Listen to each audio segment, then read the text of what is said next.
Hey guys, my name is Matsumo, and welcome to another episode of Monday Mailbox. This is a video series where you, the viewer, can submit your gaming-related questions, and then I'll give my humble opinion on them.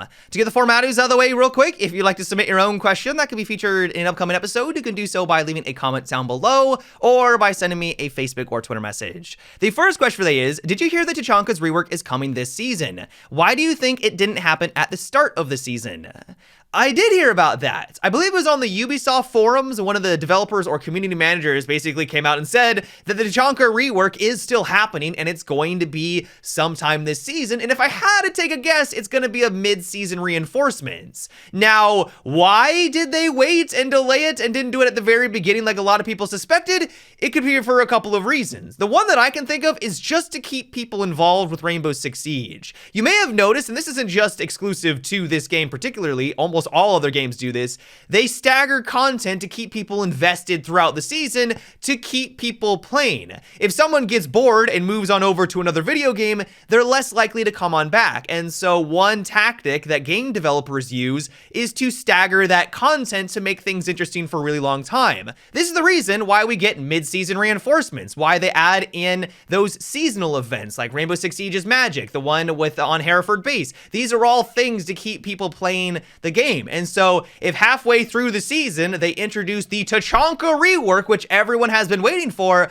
a lot of people are likely to come back or to continue to play the game because that's fresh new content. The other thing I can think of is that he just wasn't ready for the launch of Shadow Legacy. It could have been something in the development cycle that caused that delay. Maybe there was some big bugs and glitches that were causing issues and they wanted to iron them out before he was released to cause even more problems. There could have been a lot of things along that development cycle that slowed things down, and that's another possibility. In general, though, I am ecstatic by this news because it means we don't have to wait an entire season to get the rework. I'm crossing my fingers that Ubisoft has done him a solid and he's going to be that viable competitive operator that he always should have been. We're going to have to wait and see how all that pans out, but thankfully, we're not going to have to wait much longer. The next question comes from Blake, and it is, how about adding more DMR-only operators? We only have Glaz and Dokubi.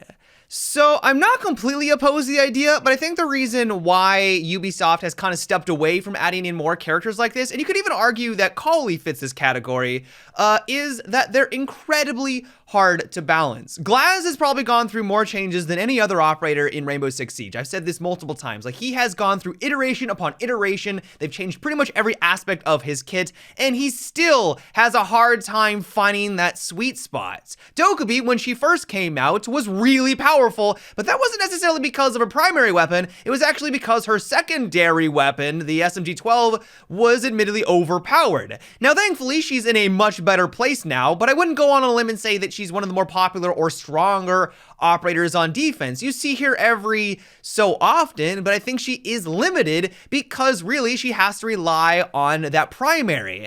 At the end of the day, having a weapon like a DMR in Rainbow Six Siege is just ridiculously hard to balance because RPM is king. One-shot headshot is a thing, and so it really doesn't matter what you do, they have to bring something more. This is the reason why last Mailbox we talked about giving them more of a supportive role at taking out maybe some of the harder gadgets or indestructible gadgets in the game, and that would be one way of trying to make them more viable. But just the way that they are right now, I don't think that they're worthless, but comparing them to the other options, they just do fall short. Now, one way that Ubisoft could work around this, and I think this is what they were sort of attempting with Kali, is that you introduce a character that has a very powerful gadget, but then you give them something like a DMR, which is quite limiting, and that primary weapon is then the thing that balances them out. This is something that they have admittedly done with Valkyrie. The reason why Valkyrie has the MPX and they've never done anything to improve its damage is that they felt that she has one of the stronger gadgets on defense,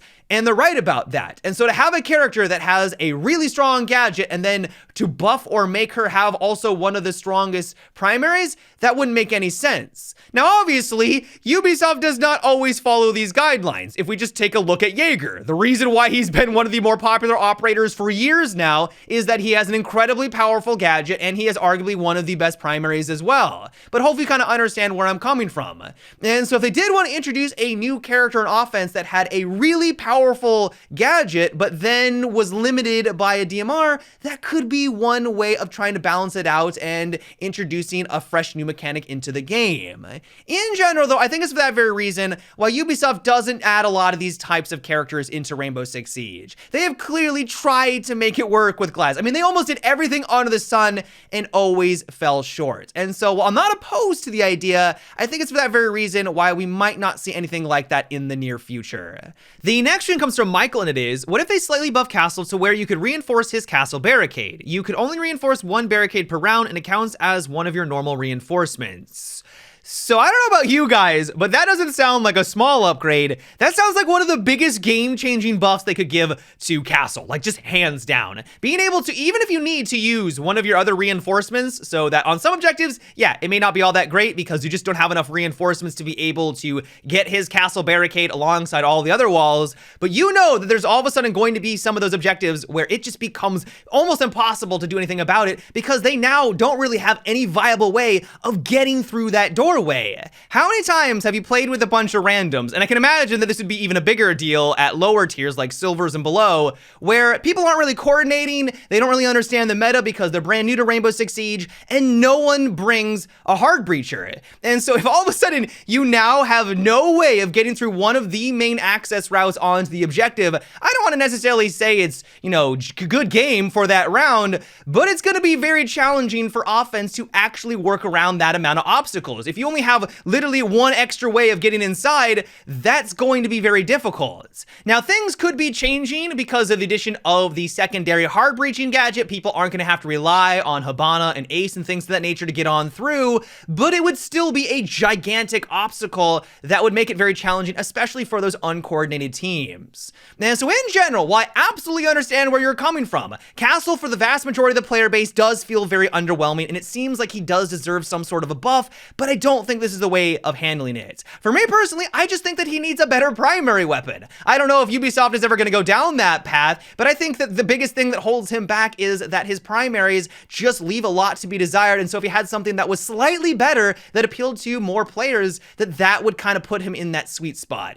But who knows if they're ever actually going to do that. The next one comes from Joshua, and it is, what do you think about Ubisoft adding in a stamina system into the game to reduce the crouch spam issue? For example, if an operator crouches too many times within a period, they basically receive an echo or an Ella effect where they can't move as fast or their aim is thrown off for a few seconds.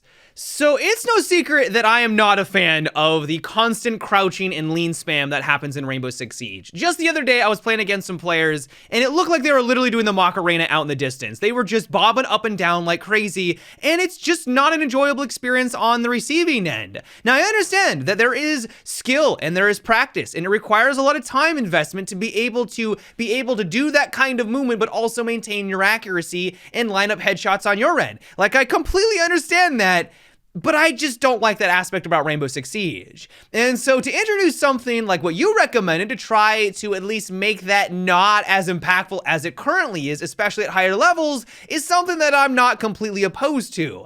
Now, I don't think that this should go as far as what you stated, though. I don't think if you lean or you crouch enough that all of a sudden you should get like an Ella or an echo effect on your screen. Like that is definitely pushing things too far. I just think that they probably need to slow down the animations of leaning left and right.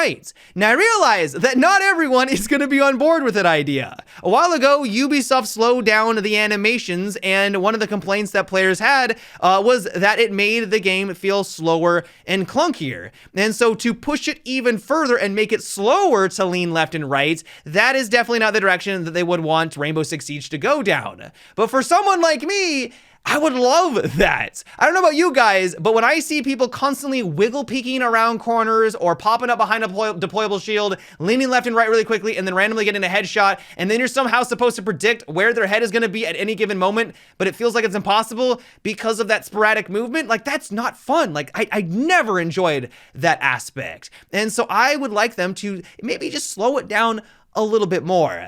Now, maybe I just need to come to the realization that I'm never going to be able to compete with these kinds of players. I'm getting older, and so I just need to kind of sit on the sidelines and be like, yeah, that's what top tier Siege is all about. Don't try changing something that the vast majority of the player base enjoys. Like, that is definitely possible, but this obviously is just my opinion. Yeah, guys, that is about it for today's episode of Monday Mailbox. I hope you enjoyed. Let me know what you thought about what we discussed in today's video. Do you think that the movement system in Rainbow Six Siege needs to be tweaked? Do you like the way that it is right now? Would you like to see the animations actually sped up to what they were before? Give me guys' thoughts down below. As always, if you'd like to submit your own question for an upcoming episode, you could also leave a comment or by sending me a Facebook or Twitter message. But until next time, guys, have a good one and take it easy.